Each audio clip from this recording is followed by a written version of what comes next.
جب تم اللہ سے روتی آنکھوں سے دعا کرتے ہو اس یقین کے ساتھ کہ تمہارے لیے عرش سے کوئی معجزہ اتر آئے جو تمہاری غموں سے بھری زندگی کو خوشیوں سے بھر دے، جو تمہاری ویران آنکھوں کو سکون بخش دے، تو سنو، قرآن میں اللہ فرماتا ہے، اور تم ہمت نہ ہارو اور نہ غم کرو، اگر اللہ تمہاری مدد کرے تو تم پر کوئی غالب نہیں آ سکتا، اور اگر وہ تمہیں چھوڑ دے تو اس کے بعد کون ہے جو تمہاری مدد کرے۔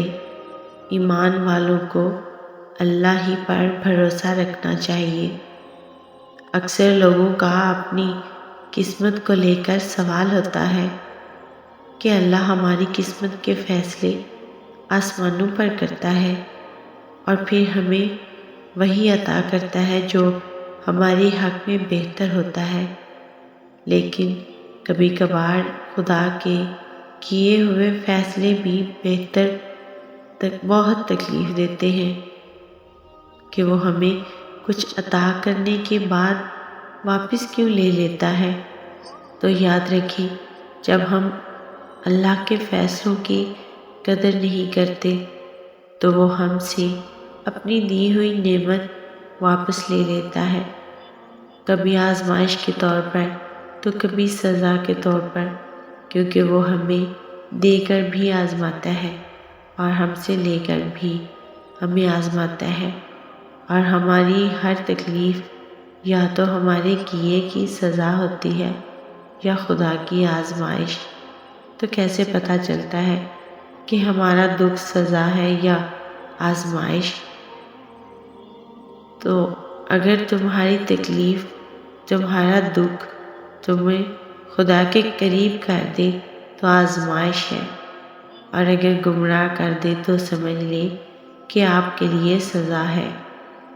خدا کے فیصلے تمہارے حق میں بہتر ہی ہوتے ہیں۔ ارشاد باری تعالیٰ ہے کہ اللہ جس لکھے ہوئے کو چاہتا ہے مٹا دیتا ہے، اور جسے چاہتا ہے مقدر بنا دیتا ہے، اور اسی کے پاس لکھا ہوا لوح محفوظ ہے۔ اکثر اوقات زندگی ہمیں اس موڑ پر لا کھڑا کرتی ہے کہ ہم بے بس ہو جاتے ہیں، گرنے لگتے ہیں،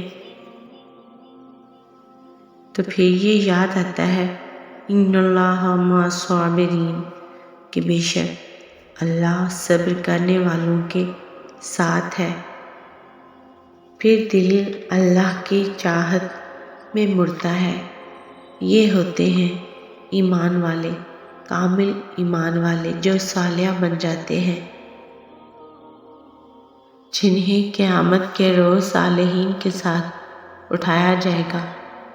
یاد رکھو، دنیا میں کسی بھی انسان کی کہانی اتفاق سے نہیں لکھی جاتی۔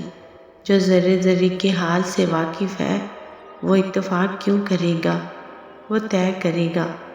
کوئی بھی واقعہ اتفاق نہیں ہوتا۔ تم بس اس سے اچھا گمان رکھو۔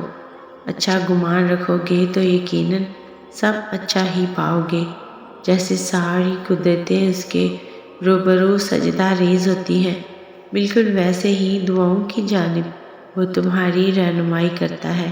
وہ کہہ چکا ہے کہ تم چاہ بھی نہیں سکتے جب تک اللہ نہ چاہے، تو پھر مان لو کہ وہ چاہتا ہے ایسا ہونا، تبھی تو وہ تمہیں یہاں تک لایا ہے۔ اس نے اب ناممکن کو ممکن کرنا ہے، تبھی تو وہ تمہاری زبان پر کن کی طلب لایا ہے۔ اس لیے توکل کے ساتھ دعائیں مانگتے رہو، صبر کے ساتھ اپنے وقت کا انتظار کرو۔ انشاءاللہ اللہ تمہاری دعاؤں کو کن کے معجزوں سے ضرور سجا دے گا۔